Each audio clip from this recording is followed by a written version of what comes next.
kokio velnio aš ten lindau, vis tiek skaityti nemoku. Žinoma, tai pokštas, bet va šis suomis lapė tikrai valgys, todėl silpnų nervų medžiotojams siūlome toliau nežiūrėti.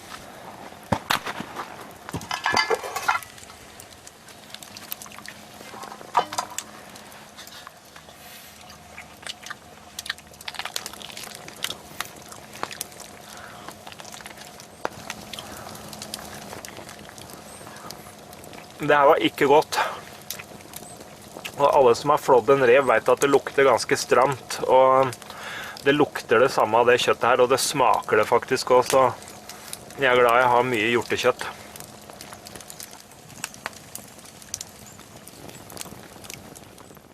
Laisvėje gyvenančios lapės paprastai išgyvena 7 metus, o nelaisvėje 14 metų.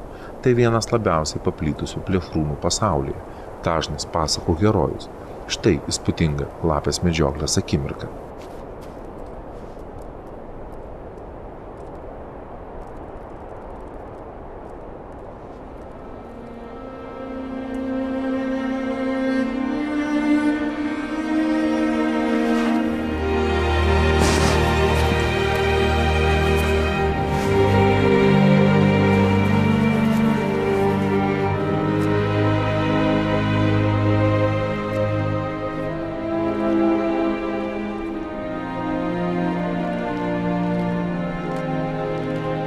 Dabar galbūt dar nustebsite, kad mūsų kompanijoje mergina yra, ne? Šiandien kaip tik aš va čia visų akivaizdoj turiu jos atsivežęs bilietuką. Ateik, Indrė. Sveikinam tapus medžiotoją. Ačiū. Tai jau linkim susitvarkyti viską, kad jau būtum paskui pilnateisė. Kol kas leidimo neturi, tik tai bilietukas. Taip. Da viskas į po vieną turi.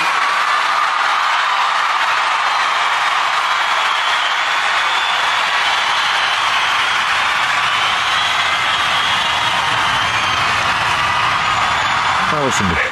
Sveiki. Tai vis tik tai šiandien tokia iškilminga diena, gavai medžiotojo bilietą. Ir ilgai teko vargt, kol tą bilietą gavai. Pakankamai ilgai. Tas rogės, viską iš šono su apatiniais. Taip karšta, kad... Skaičiuoti neverta skaičiuoti, kiek dienų ir kiek čia valandų. Bet kažkada tai skaičiavai? Ne, neskaičiavau.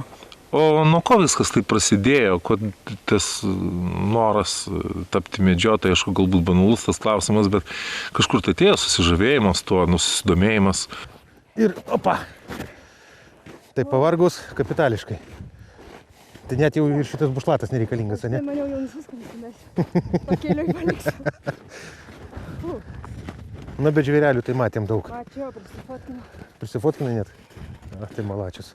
Bet vis dėlto duosiu sniegbridžius, kad užsidėtum, kad būtų smagiau eit. Nes čia mačiau... Nežinau, negaliu pasakyti iš kur, kodėl ir kada, bet gal tai įgimta buvo, nežinau. O bendrauju ir su kitomis merginomis, katros yra? Bendrauju, taip turiu pažįstamų, tikrai turiu. Na, mes vieną žinome, ne, mūsų televizijos heroja, Laima, ne? Ir kas daugiau, kiek ten jūsų Lietuvoje yra? Daugiau turiu pažįstamų tų panelių, kurios kartu su manim kursus baigė. Jos šiuo metu taip pat jau yra medžiotojas. Ir be Laimos būtų dar keletas.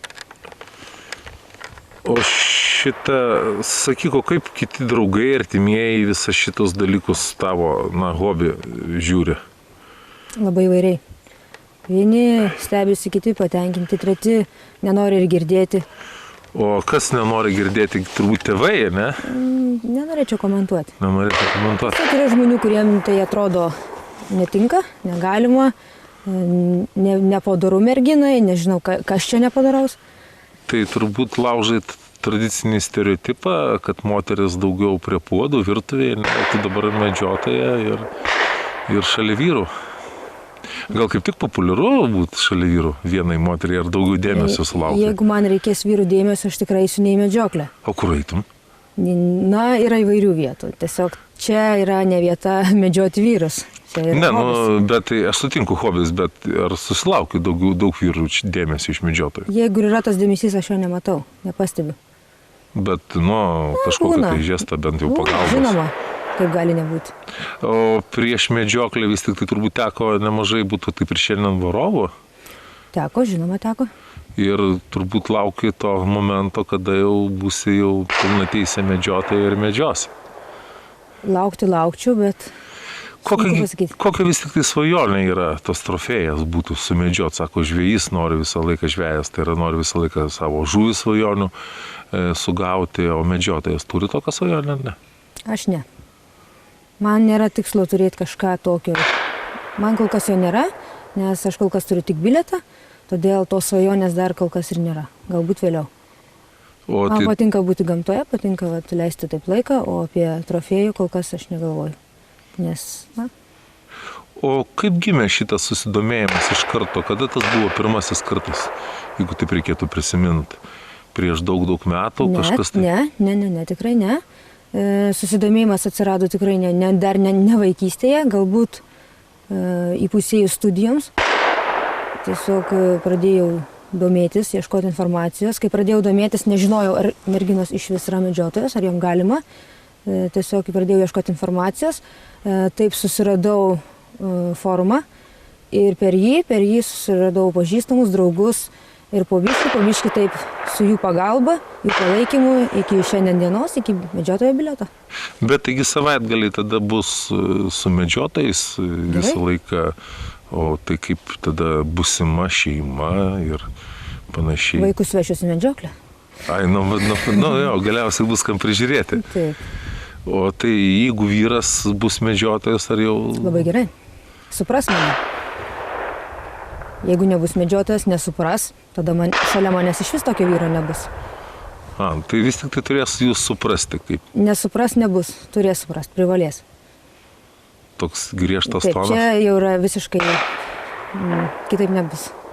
Tai galima sakyti, kad moteris, valdžia ima, anksčiau reikėdavo maistui to, kad medžiotojai pasirūpintų, dabar jau moteris, žiūrėkim, ir medžioja, ir postus užima. Tai kodėl ne? Sakėt, kai studijavo, to ką jūs studijavote? Studijau geografiją. Tai čia toksai galbūt... Gana artimas, žinoma, gamta. Daugelis sako, kad štai medžiotojai, kaip ir...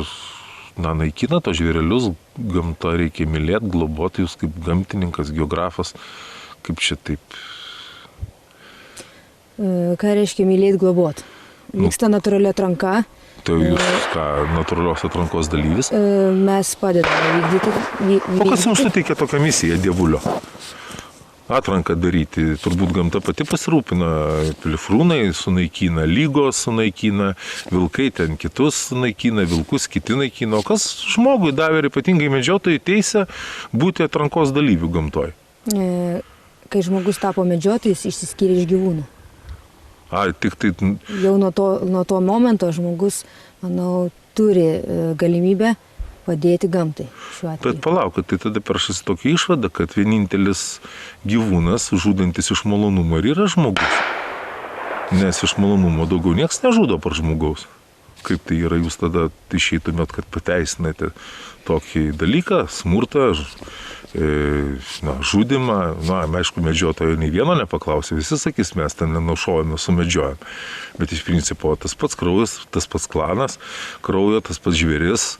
Jūs galbūt tobuliau žudote negu ten kažkoks tai vilkas, bet kas jums davė tokią teisę būti selekcininkais gamtoj, gamtos motina? Net neturiu ką atsakyti. Tiesiog taip yra. Tai jūs manot, kad vis tik tai atliekate gamtai naudingą dalyką? Pati kol kas aš jo neatlieku. Aš negaliu komentuoti už tą darbą, kurio pati nedarau. Jūs kol kas nemedžiojate. Aš kol kas negaliu atsakyti šitą. Bet kai medžiosite, jūs manot, kad būsite... Manau, tada mano nuomonė pasikeis dėl visko. Kol kas aš nesu pakėlusi į gyvūną ginklo, aš nesu jį taikiusis, nežinau, ką reiškia nuspausti gaiduką, kol kas aš nežinau šito jausmo, todėl apie atranką ir visą kitą dar kol kas anksti šnekėti.